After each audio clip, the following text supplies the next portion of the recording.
보신 것처럼 사건의 핵심은 점점 백원우 전 비서관을 향해 좁혀 들어가고 있습니다만 백 전 비서관은 정상적인 업무 처리였다는 주장을 굽히지 않고 있습니다.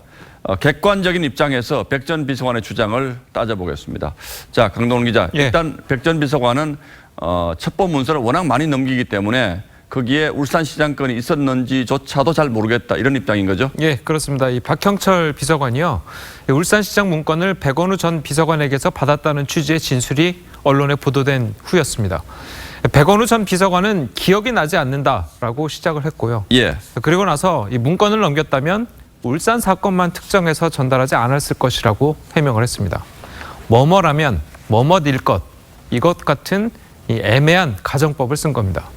자, 이 해명글 이후에 또 언론 보도가 나왔는데 박형철 비서관이 다른 첩보와 섞이지 않고 오직 울산시장 관련 문건만 백 전 비서관에게서 직접 받았다, 이렇게 검찰에 진술을 한 거죠. 자, 백 비서관의 추가 해명이 필요해 보이는 시점입니다. 자, 그러니까 박형철 비서관, 그러니까 받은 사람이 나는 울산시장 것만 따로 떼어서 받았기 때문에 백원우 비서관이 모를 리가 없다, 이렇게 지금 반박을 한 거죠.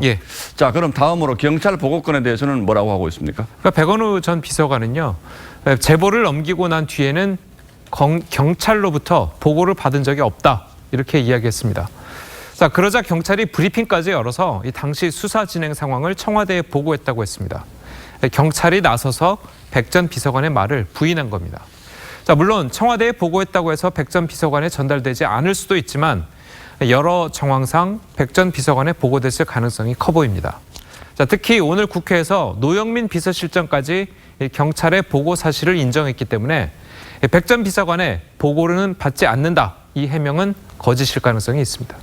자, 마지막으로 백원우 전 비서관은 검찰이 지금 와서 이런 수사를 다시 하는 것에 정치적 의도가 있는 것 같다, 이렇게 주장하고 있는데 여기에 대해서도 검찰이 반박을 했잖아요. 예, 맞습니다. 검찰은 사실이 아니다, 이렇게 이야기를 했습니다. 자, 검찰은요, 올해 3, 4월 김기현 전 울산시장에 대한 경찰의 수사가 무혐의로 종결되면서 이번 선거 개입 의혹에 대한 수사를 본격 진행하게 됐다고 합니다. 이후에 소환 조사를 하려 했지만 관계자 대부분이 소환에 불응을 했고, 최근 조사 과정에서 선거 개입이 의심되는 정황을 확인했지만 주요 인물의 주거지 등을 고려해서 서울중앙지검으로 이송한 것일 뿐이라는 거죠. 전문가 말 들어보시겠습니다.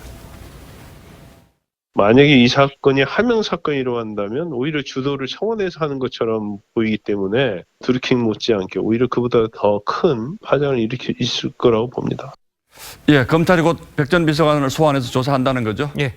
검찰 조사 결과를 지켜보죠. 잘 들었습니다.